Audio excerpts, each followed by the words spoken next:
जना को हमेशा से ही चैलेंजेस का शौक था और वो बहुत निडर थी। इसीलिए उसके दोस्तों ने उससे शर्त लगाई कि हम तब तुम्हें मानेंगे कि तुम बहुत बहादुर हो कि अगर तुम विस्परिंग हॉलो जैसे खौफनाक रास्ते पर रात के वक्त अकेले जाकर दिखाओ, जहाँ से आज तक कोई वापस नहीं आया। जीना ने उनका चैलेंज कबूल कर लिया और अपनी गाड़ी लेकर रास्ते पर रवाना हो गई। रात काली सियाह थी, चांद तक की रोशनी नहीं थी, चारों तरफ गुप अंधेरा था। सिर्फ गाड़ी की हेडलाइट्स की रोशनी थी जो रास्ते पर पड़े दरख्तों के साए को और भी खौफनाक बना रही थी। जीना गाड़ी चला रही थी और इधर उधर देखती जा रही थी। दरख्तों की शाखें और उनके पत्ते उसको रात के वक्त अजीब व गरीब से लग रहे थे।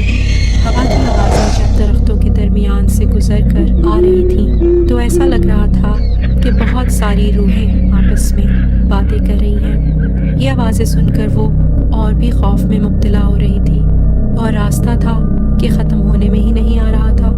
रास्ते के दोनों तरफ एक भी साइन बोर्ड नहीं था। उसे समझ नहीं आ रही थी कि वो गाड़ी को किस तरफ मोड़े। इसी दौरान वो ये भी सोच रही थी कि लोग किस तरह यहाँ आते हैं और फंस जाते हैं, कोई वापस नहीं लौटता। ऐसा क्या है इस जगह?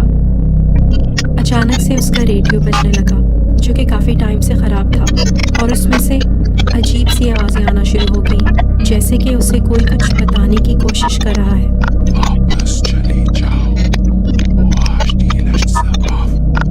आवाज़ ठीक से सुनाई नहीं दे रही थी, पर जीना को समझ में आ गया कि वो आवाज़ उसे क्या मैसेज देना चाह रही थी और उस मैसेज को सुन के उसके जिस्म में कपकपी सी तारी हो गई। वो आवाज़ उससे कह रही थी कि वो यहाँ से वापस चली जाए, मगर जीना फिर भी गाड़ी चलाती रही। कभी उसको अपने सामने रोड पे अजीबो-गरीब सी शक्लें नज़र आती जो तेज़ी से उसके सामने से गुजर जाती, मगर जीना उनको अपना वहम समझ के उन पर ज़्यादा तवज्जो नहीं देती थी।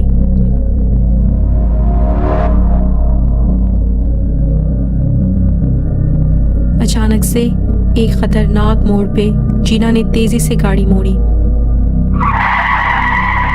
तो सामने का मंजर देख के उसकी आंखें फटी की फटी रह गईं। उसने तेजी से ब्रेक लगा के गाड़ी को रोका।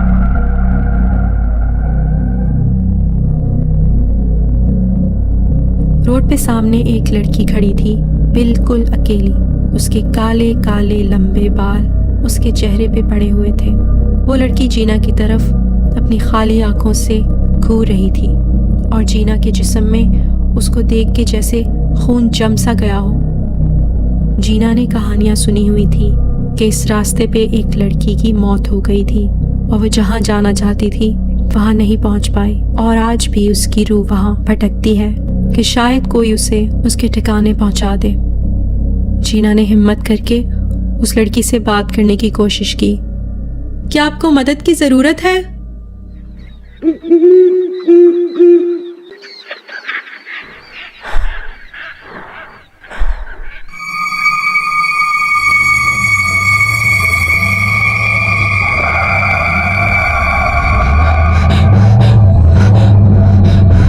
जीना को अब अच्छी तरह अंदाज़ा हो गया था कि यहाँ आना उसकी बहुत बड़ी भूल थी। उसने और तेज़ी से गाड़ी चलाना शुरू कर दी ताकि वो वहाँ से जल्द निकल सके। अचानक से रेडियो दोबारा चलना शुरू हो गया।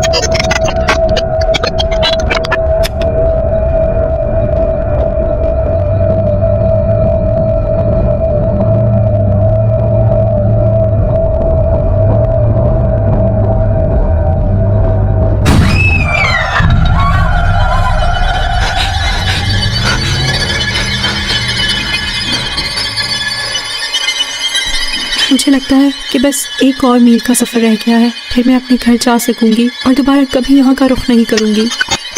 वापस चली जाओ। स्टूपिड रेडियो, ये बंद क्यों नहीं हो रहा?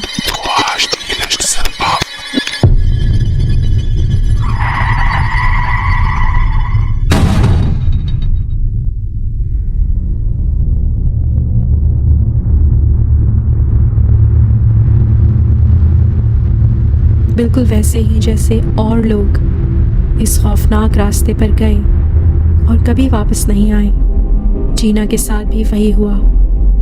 वो वहाँ से कभी वापस नहीं आई और किसी को नहीं पता कि उसके साथ वहाँ क्या हुआ।